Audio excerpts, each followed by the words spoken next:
Hey everybody, how's it going? It is the end of the decade, and with that we have seen the trend of people listing off games of the decade. So in the spirit of a new decade beginning, I thought it'd be fun for me to go over my personal games of the decade, starting with 2010. So in 2010, 3 games really stood out to me in my memory for games that I feel really kind of took game of the year for me.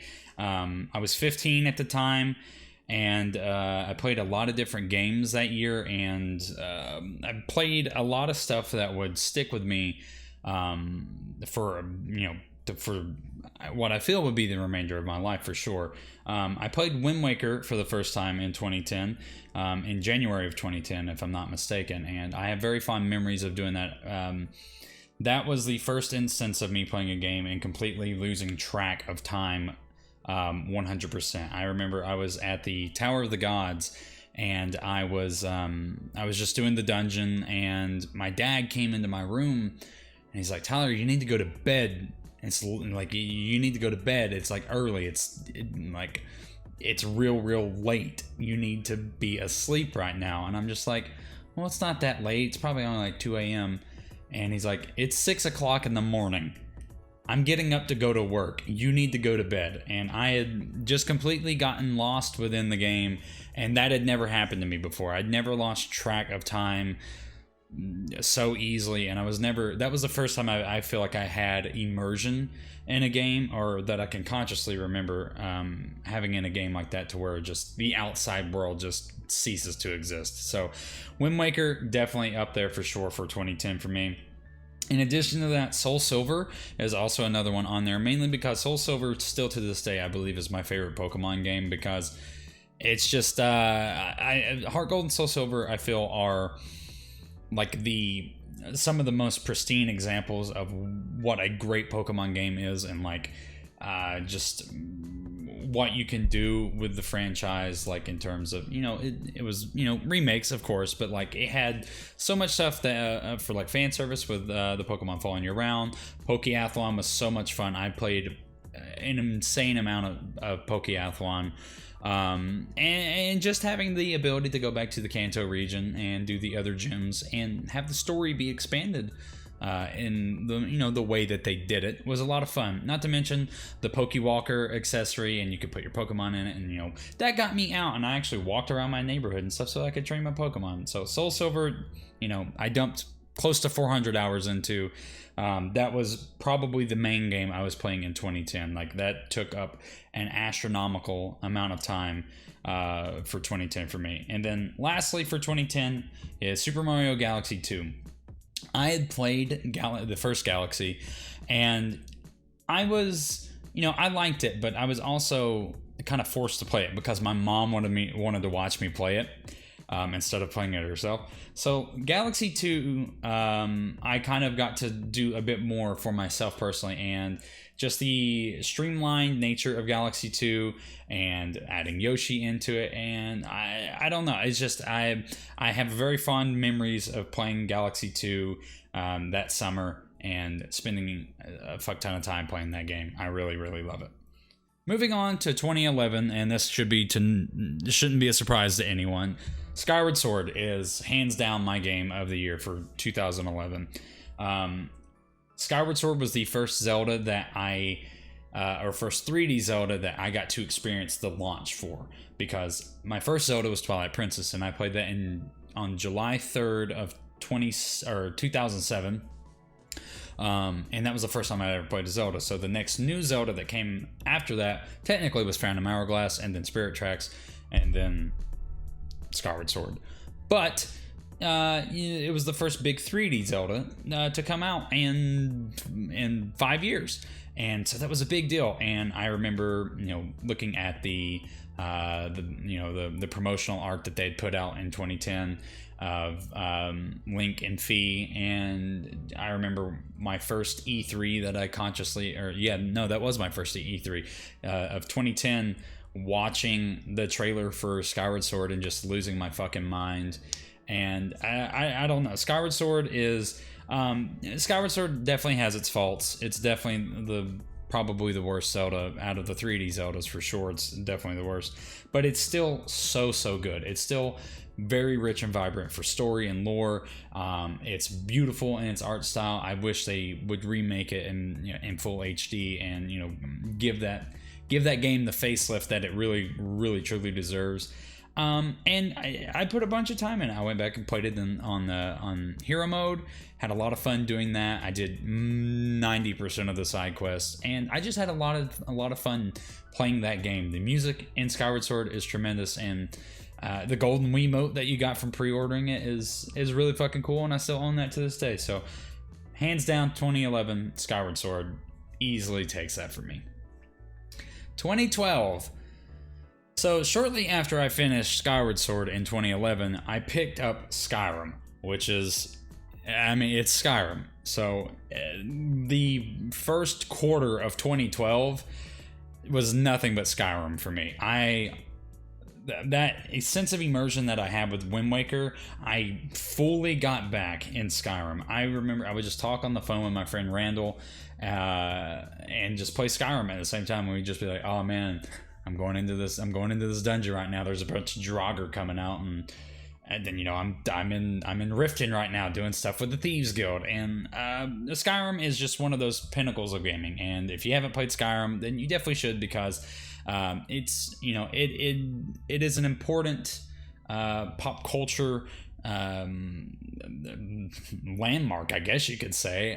It's just a very important game overall, and it's a game that I truly love and that I've sunk I don't know how many hundreds of hours of playtime into.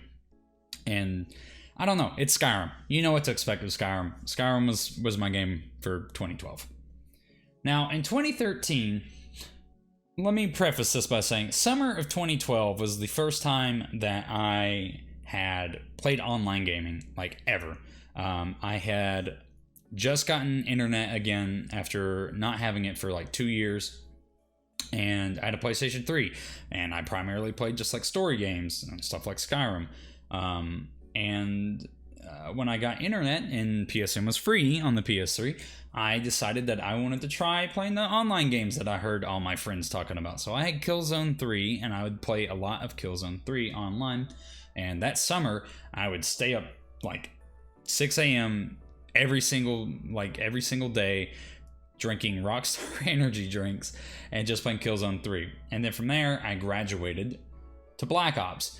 And Black Ops was a lot of fun because I had a lot of friends who played it, and that introduced me to Call of Duty. Later that year, in 2012, Black Ops 2 would come out. I have 46 days worth of playtime on Black Ops 2. I have spent the vast majority of 2013, I was playing Black Ops 2. That was my game. I can't even describe to you the amount of stuff that just transpired in my life over the course of playing Black Ops 2. That game, that is the game that I've not played.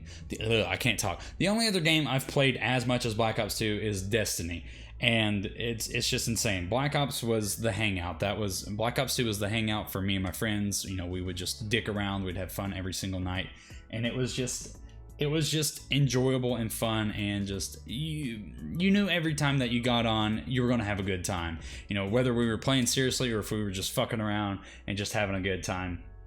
So much of my time on Black Ops 2 was just hanging with friends, and those are such fond memories, such good and fond memories that I really do cherish. And just the amount of time that I put into that game, I wouldn't trade for anything, because it was so much fun the entire time.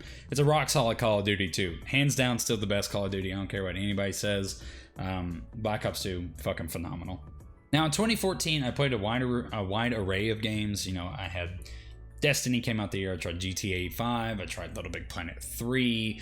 There was an insane amount of stuff that came out the year, but the game that really kind of I guess stuck with me the most for 2014 was Far Cry 4. I'd never played a Far Cry game before in my entire life, and I remember watching Peanut Butter Gamer's Far Cry 3 video and thinking how funny and like cool this game looked, and it really interested me. And then I knew Far Cry 4 had come out, so I wanted to try Far Cry 4 and see how I liked it. and I fell in love with the game immediately. The tropes and the gameplay mechanics that you see that are used in Far Cry are, adapted to pretty much every game that's in the open world genre now.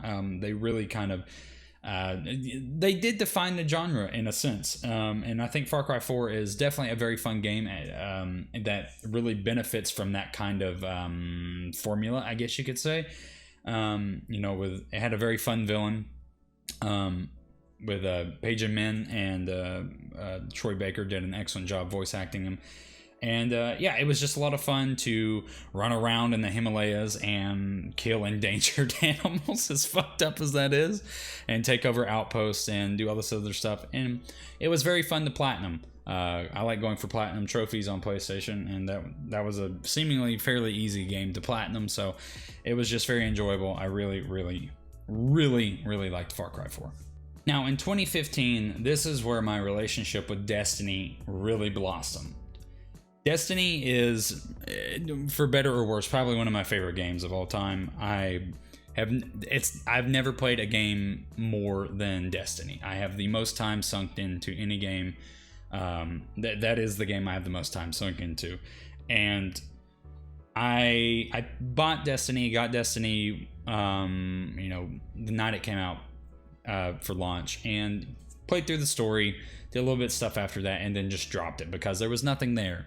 And then, in 2015, me and some friends picked up the season pass just to see what it was like, and then I did my first raid, and then from there I was hooked. And that, I guess you could say, was my long spiraling relationship with Destiny. But Destiny and all of its expansions, including the Taken King especially, really kind of solidified 2015 for me. I sunk the vast majority of my gaming time in 2015 to Destiny.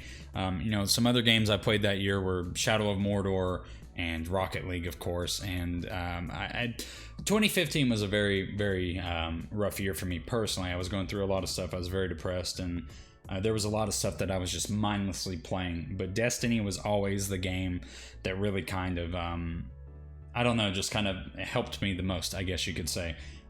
Played Black Ops 3 a lot that year, but Destiny seemed to be the one that really kind of, I guess, spoke to me the most that year.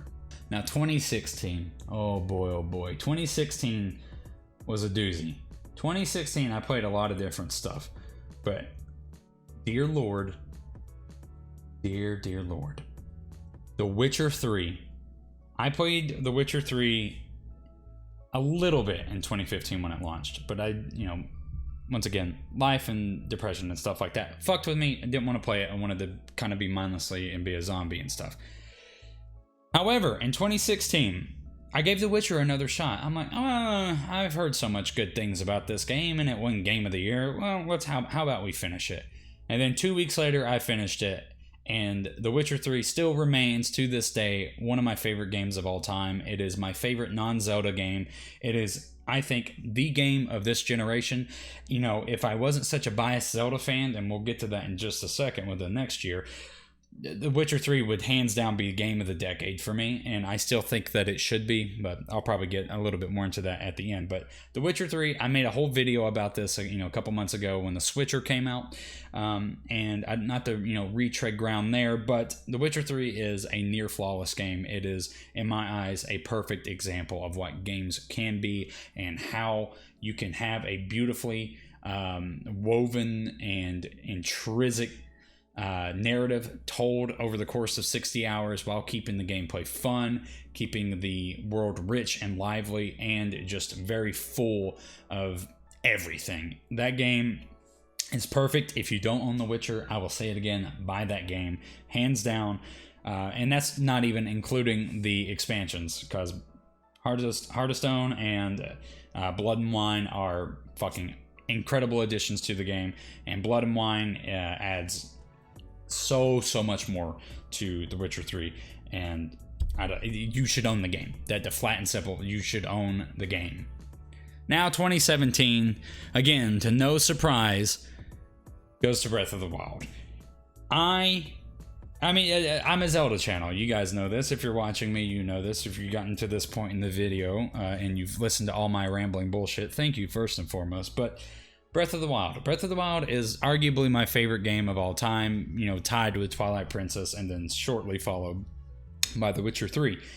But 2017, hands down, whenever I think of that year, a few things come to mind. And one of the first things that typically comes to my mind is Breath of the Wild and just everything surrounding the game, you know, where I was in my life, you know, just the experience of playing the game for the first time, you know, the success of my reaction video and stuff that earlier in that year as well, just kind of all meshed and melded that into such a surreal and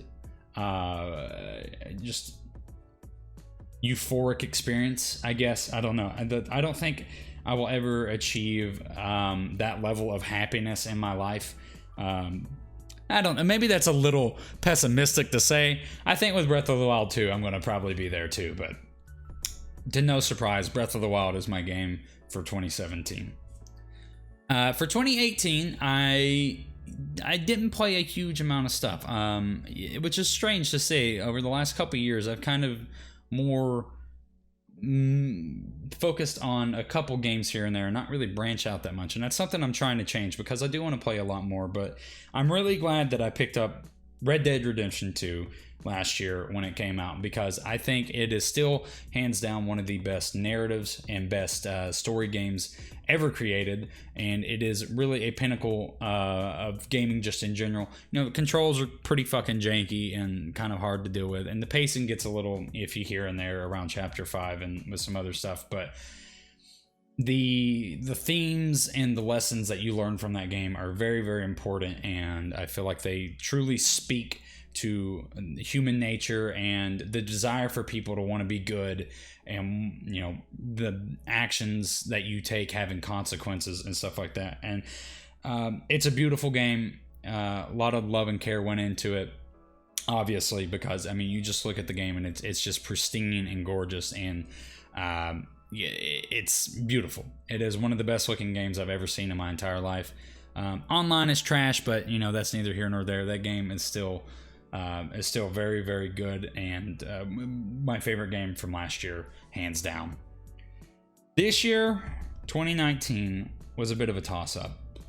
I didn't play a huge amount of things this year. I didn't really branch out and try a lot of new things, mainly because your boy gotta pay rent. But there wasn't a huge amount of stuff that really kind of grabbed my eye this year, to be honest. You know, there was stuff like Link's Awakening and you know, Fire Emblem, which I still think would probably be my game of the year if I finished it in time, because just from what I have played, it is outstanding. And you know, for somebody who's never played, like, you know, an RTS or, you know, any kind of strategy game, doing that for the first time is really fun, and I really see the appeal there in those types of games.